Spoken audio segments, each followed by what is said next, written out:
अस्सलाम वालेकुम जी। ये वो पहाड़ी है जहाँ आप सल्लल्लाहु अलैहि वसल्लम ने हुक्म दिया था सिपाहियों को कि ये पहाड़ी नहीं छोड़नी। गज़वा उहद के काम पे हैं हम, ठीक है। इतने हज़रत अमीर हमदा शहीद है सन कहीं बोमा से होंगे यार जाली के अंदर।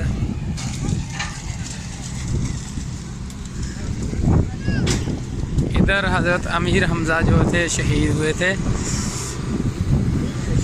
तो खुशबुएँ यहाँ से आ रही हैं। अगर आओ उस्ताद जी।